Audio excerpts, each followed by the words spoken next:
కొన్ని ముఖ్యమైన books Indian హిస్టరీలో చూసుకుంటే ఇక్కడ చాలా ఉన్నాయి. మరి దీనిలో మనకి శంకరాచార్య అంటే ఆయన అద్వైతం చెప్పాడు, రామానుజాచార్య విశిష్టాద్వైతం చెప్పాడు, మధ్వాచార్య ద్వైతం, నింబార్క ద్వైతాద్వైతం, వల్లభాచార్య శుద్ధాద్వైతం.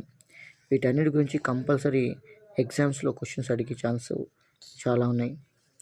పాండ్యులు వాళ్ళ రాజధాని మదురై, చేరులకి వంజి, కరూర్, చోళులకి ఉరయ్యూర్.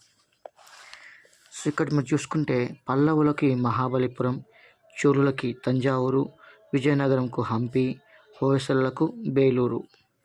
నాదముని నలయిరా అనే బుక్ రాశాడు. మురుగరప్ప నక్కిరార్, పలిమోలి మురురాం అరియర్, మదువై కంజి మాల్గుడి మారుదీన్. పాండ్యులకు మదురై రాజధాని, పల్లవులకు కాంచీపురం, చోళులకి ఉరయూర్, చేరులకి కురువూరు.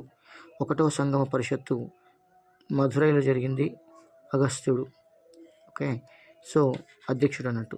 2వ సంగమ పరిషత్ కపటపురంలో జరిగింది, తొల్కపియార్ అధ్యక్షుడు. 3వ సంగమ పరిషత్ మదురైలో జరిగింది, నక్కియార్ అధ్యక్షుడు.